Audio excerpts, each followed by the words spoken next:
Sobat Sehat Apoteku, selamat datang di podcast Apoteku, yang mana kita akan membahas seputar informasi obat dan kesehatan.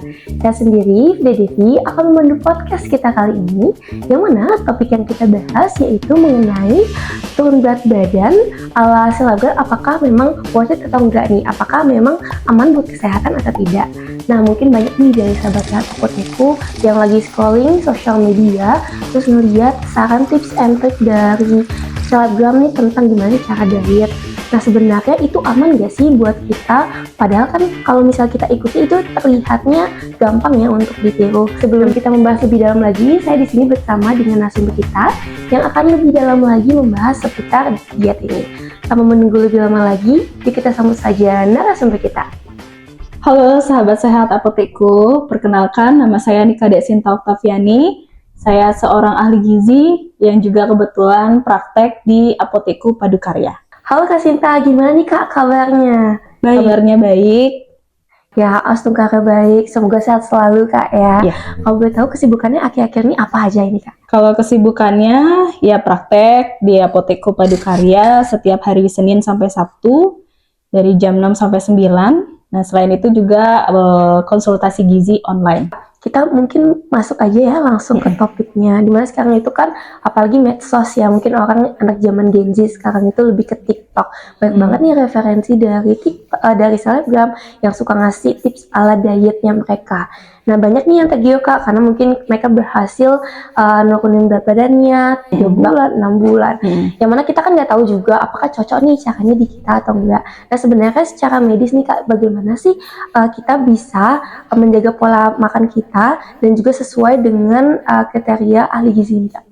Jadi sekarang lagi happening yang namanya diet selebgram ya. Jadi diet selebgram itu ada intermittent fasting, kemudian juice detox juice, kemudian clean eating, ya biasanya gitu, diet no carb, diet gula, itu biasanya dibilang. Nah, diet selebgram ini bisa dibilang diet yang memang dipopulerkan sama selebgram, sama influencer. Yang dimana biasanya dietnya ini ngeliatin langsung oleh selebgram atau influencernya berat badan yang langsung turun drastis. Jadi mereka melihat langsung kalau influencer atau diet selebgram ini menghasilkan berat badan yang langsung turun misalnya 5 kilo dalam waktu sebulan, kayak gitu. Jadi kalau dari segi medis atau dari segi kesehatan ya, kalau diet selebgram ini sebenarnya ada yang positifnya, ada negatifnya. Positifnya memang ada misalnya diet rendah karbohidrat, atau dietnya tanpa karbohidrat, atau diet tinggi protein. Ada beberapa orang yang dengan kebutuhan misalnya kalau dengan penyakit tertentu yang mengharuskan diet tinggi protein, ini positif. Tapi kembali lagi, kalau diet yang sehat itu adalah diet yang memang disesuaikan sama kebutuhan pribadi atau individunya, yang dimana juga dalamnya mengandung nutrisi-nutrisi lengkap. Jadi lumayan kontra juga untuk dari segi medis atau kesehatan diet-diet selebgram ini. Ya berarti memang harus dikonsultasikan terlebih dahulu Kak ya, sesuai dengan kondisi tubuhnya. Nah, berarti memang harus dikonsultasikan terlebih dahulu ya teman-teman, sebelum kita bisa mengikuti nih tips and trick diet ala selebgram ini. Itu mungkin ada detox juice nih Kak. Detox juice ini sebenarnya aman nggak atau direkomendasikan nggak untuk kita nih yang orang awam yang belum tahu bagaimana sih kalau misalnya kita gunakan detox juice ini sebagai program diet kita? Mungkin saya jelaskan dari detoxnya dulu. Sejatinya atau secara alamiah tubuh kita itu sudah dianugerahkan oleh Tuhan organ-organ yang memiliki fungsi masing-masing. Jadi kalau untuk detox atau mengeluarkan racun itu sebenarnya sudah ada di dalam tubuh kita. Organ-organ itu berfungsi untuk itu. Jadi sebenarnya tergantung sekarang bagaimana gaya hidupnya. Makanya dari itu kita perlu gaya hidup yang lebih sehat supaya organ-organ ini tetap terjaga fungsinya, kemudian kita juga merasakan manfaatnya. Cuman kalau direkomendasikan atau tidak, kalau kami dari gizi atau kesehatan biasanya memberikan rekomendasi kepada pasien untuk makan buah-buahan atau sayuran yang langsung dimakan gitu. Jadi jus ini sebenarnya ada memang beberapa pertimbangan kalau misalnya ada masalah atau gangguan makan sehingga dia tidak bisa mengunyah, kemudian tidak bisa menelan gitu. Tapi kalau sudah sehat, orang itu sehat hanya untuk maintenance kesehatannya saja, kita pada dasarnya juga merekomendasikan untuk makan buah-buahan yang segar gitu. Cuman kalau detox juice itu kan ada dari sayur dan juga buahan.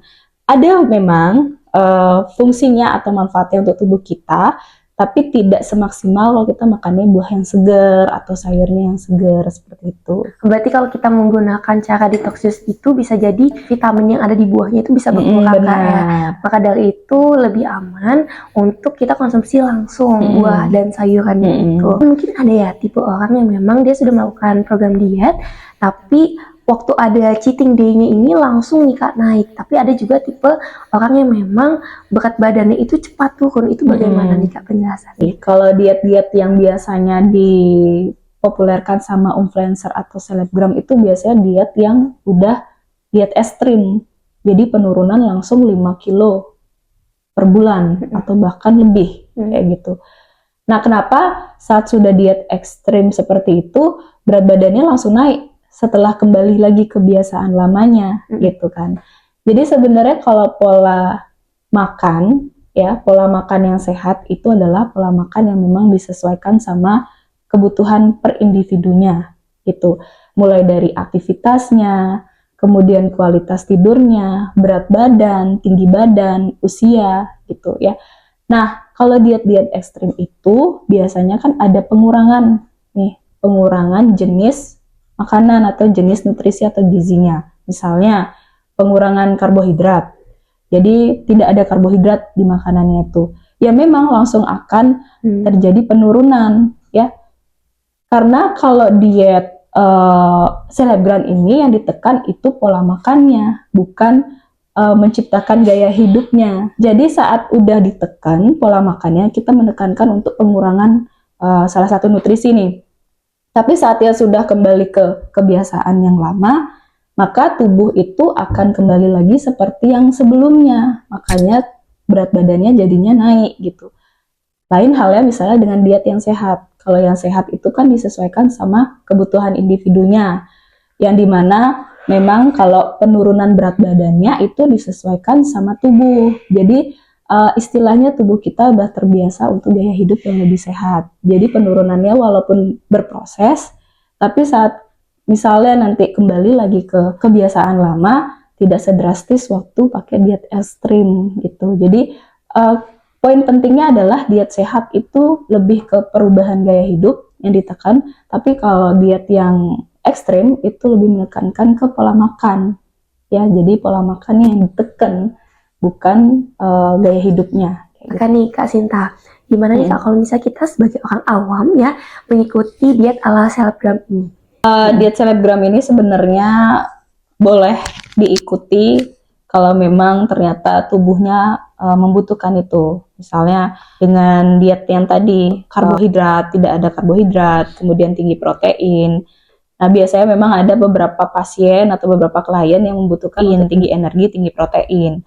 Itu nggak apa-apa, tapi kita tidak menyarankan untuk semuanya bisa mengikuti, karena kembali lagi apakah tubuhnya memang butuh diet yang seperti itu gitu ya, diet yang rendah karbohidrat, kemudian intermittent fasting dan sebagainya. Karena dampaknya apa? Kalau misalnya kita pengurangan karbohidrat nih, karbohidrat itu sumber energi utama yang biasanya kalau orang langsung sedrastis itu untuk mengurangi karbohidrat, itu biasanya dia akan menimbulkan gejala-gejala. Misalnya dalam jangka pendeknya nih, dia langsung pusing, kemudian dia jatuhnya malah lemes, bahkan yang paling parahnya mungkin akan terjadi ketidaksadaran diri atau pingsan gitu kan. Kemudian ada gangguan misalnya di bagian sel darah merahnya atau kekurangan darah, jadinya seperti itu. Kemudian rambutnya rontok kayak gitu. Nah, jadi kembali lagi apakah sudah sesuai sama apa yang dibutuhkan oleh tubuhnya. Karena kalau misalnya konsultasi ke ahli gizi, yang kita perhitungkan itu pertama pastinya berat badannya, kemudian tinggi badannya, apakah punya kondisi klinis yang lain, ada penyakit penyerta, kemudian cek apakah ada pemeriksaan lab dan sebagainya. Ya memang kita nanti akan sesuaikan. Jadi semuanya pasti kita telusuri, kita kaji mulai dari secara ilmiahnya, apakah memang pasien ini sudah, kita bisa bilang sudah sehat, hanya butuh untuk maintenance gitu, mempertahankan berat badannya, atau pasien ini membutuhkan gizi untuk sakitnya, atau untuk penaikan berat badan atau penurunan berat badan.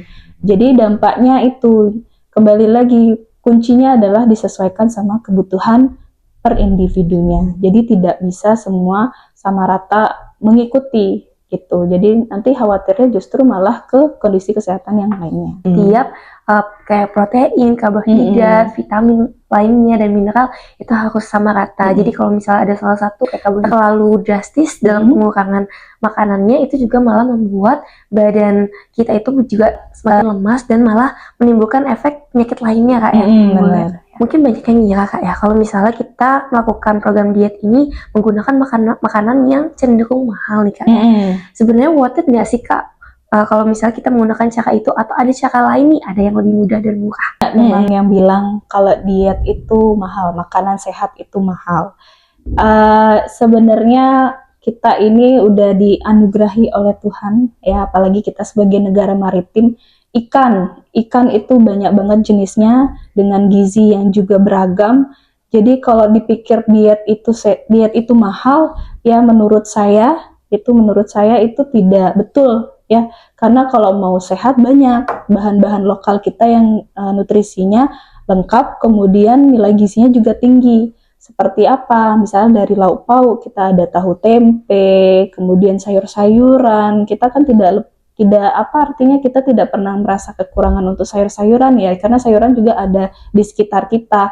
Kemudian ada wortel, kemudian dari ikan. Nah, ikan itu nutrisinya luar biasa, itu proteinnya tinggi, kemudian albumin dan sebagainya, kalsium gitu. Jadi kalau misalnya ada yang bilang untuk hidup sehat itu mahal, sepertinya karena memang kurang informasi aja sih. Jadi keburu udah ada yang bilang pakai chia seed misalnya, pakai minyak wijen kayak gitu. Kalau minyak ataupun yang lainnya gitu, misalnya ada kok minyak-minyak sehat ya. Memang sih kalau untuk minyak nabati itu dari nabati itu memang lumayan mahal, tapi tidak harus kita pakai minyak nabati. Kalau memang kita ingin pengurangan minyak, kita bisa variasikan untuk pengolahan makan yang lain, seperti merebus, mungkin dikukus kayak gitu. Jadi udah harus yang kalau kita mau goreng-goreng ya boleh aja, tapi tidak diharuskan untuk memakai bahan-bahan mahal itu gitu sih. Memang banyak cara ya teman-teman untuk bisa mengikuti program diet sehat, nggak cuma dengan menggunakan bahan makanan yang mahal-mahal aja. Jadi banyak banget nih kayak makanan kita yang sering kita makan sehari-hari kayak tahu, tempe, ikan, yang mana gampang banget untuk kita temui di pasar. Dan juga mungkin kalau misalnya teman-teman bosan, bisa divariasikan cara mengolahnya, bisa direbus, dikukus, dan bisa variasikan tergantung kreativitas teman-teman sendiri. Oke, terakhir nih Kak Sinta, bisa kasih tips ke sahabat sehat Apotekku yang baru aja nih mulai untuk menjalani program diet sehat ini? Oke, diet sehat ini mungkin untuk pemula ya. Jadi dengan jenis makanan yang lengkap tadi, ada karbohidrat, kemudian protein, lemak, vitamin, mineral. Jadi karbohidrat yang dipilih karbohidrat kompleks, kurangi makanan yang tinggi gula, kemudian makanan olahan, makanan cepat saji, tinggi natrium, makanan yang instan seperti itu.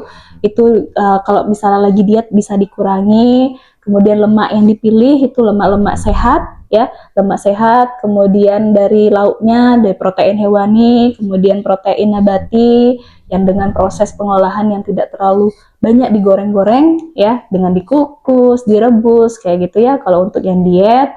Kemudian perbanyak serat, cukupi asupan cairan, kemudian olahraga teratur 15-30 menit ya dalam sehari. Dan satu lagi, untuk diet jangan berpacu pada angka di timbangan, tapi bagaimana kita menciptakan tubuh yang sehat. Dan buat teman-teman mungkin ada yang masih kebingungan gimana sih diet yang cocok untuk saya, sebaiknya dikonsultasikan aja langsung ke ahli gizi. Jadi ahli gizi akan siap untuk menghitung kebutuhan hariannya, kemudian memberikan jenis makanan yang sesuai dengan kebutuhan tubuhnya. Jadi bisa langsung datang ke Apotekku Padukarya. Oke Kak Sinta, terima kasih banyak ini Kak sudah mau berpartisipasi sebagai narasumber kita di episode kita kali ini. Nah pastinya nih teman-teman, untuk kita menjalani program diet sehat ini gak ada yang instan ya, akan melalui berbagai macam proses nih. Bagaimana kita bisa mengonsumsi pola makan yang memang seimbang, kemudian olahraganya, dan juga kalau misalnya kita melakukan diet ekstrim juga, nanti ditakutkan malah menimbulkan penyakit lainnya, karena bisa terjadi itu tidak sehat. Terima kasih juga Sobat Sehat Apotekku yang udah pantengin episode kita dari awal sampai akhir, karena di episode kita kali ini kita mendapatkan insight baru tentang informasi kesehatan dan obat. Stay tune terus di sosial medianya Apotekku Official. Nah, saya sendiri, Vida Devi, pamit undur diri dan sampai jumpa di episode selanjutnya. Dadah!